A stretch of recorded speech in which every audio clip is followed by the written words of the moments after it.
Nous continuons notre exploration de l'estime de soi et aujourd'hui nous allons porter une attention particulière à ce regard bienveillant qui est nécessaire de cultiver pour accéder à une saine vision de soi. En fait, on pourrait dire que ce regard bienveillant est certainement l'élément le plus important parce que s'estimer implique le fait de s'évaluer.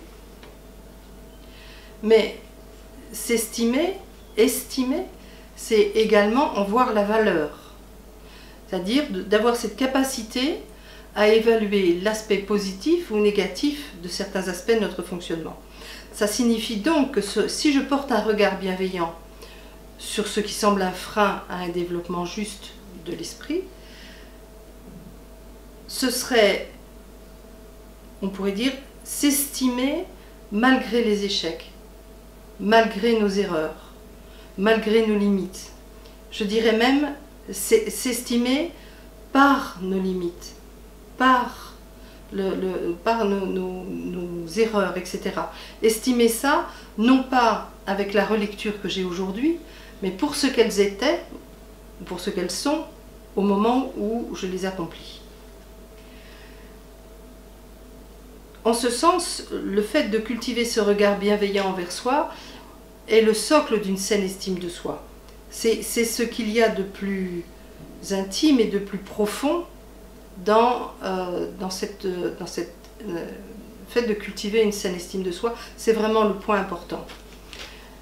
La difficulté que nous avons, la plupart du temps quand nous regardons notre fonctionnement, c'est que nous regardons notre fonctionnement non pas pour ce qu'il est, mais avec ce regard de ce qu'il devrait être.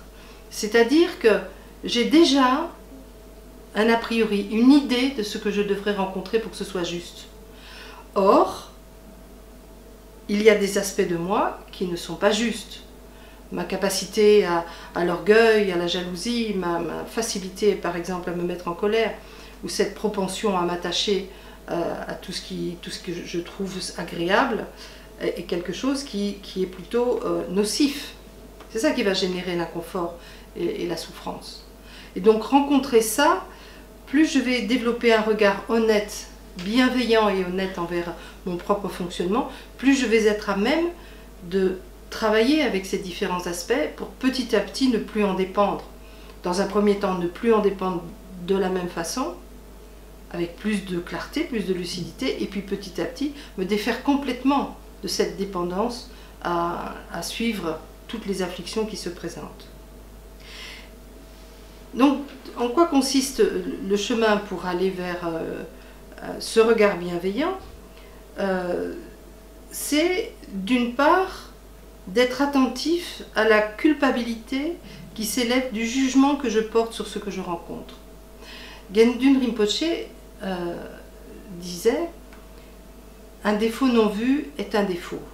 Un défaut vu est une qualité potentielle. » Je trouve cette phrase particulièrement réjouissante et qui met un peu de légèreté dans leur rencontre avec ces fameux défauts, parce que du coup je sais ce que j'ai à travailler, et donc du coup il y a quelque chose de plus clair, de plus discernant qui s'élève, et donc une plus grande capacité à mettre en œuvre l'enseignement du Bouddha.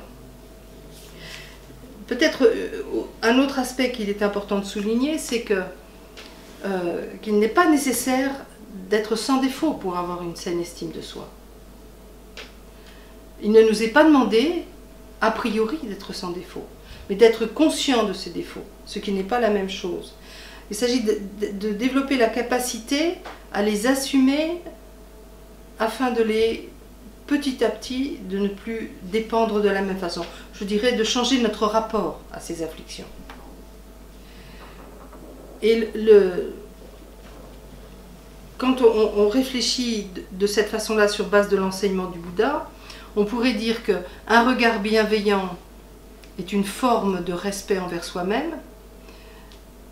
Cependant, il est important de souligner, j'en profite pour le faire, de le souligner dans ce cadre-là, c'est que le respect de soi, c'est en fait respecter son éthique. Et du coup, c'est ça qui permet de développer ce regard bienveillant également. Disons que les différents aspects de l'enseignement se font écho et petit à petit rendent le terrain extrêmement fertile pour la pratique. À bientôt.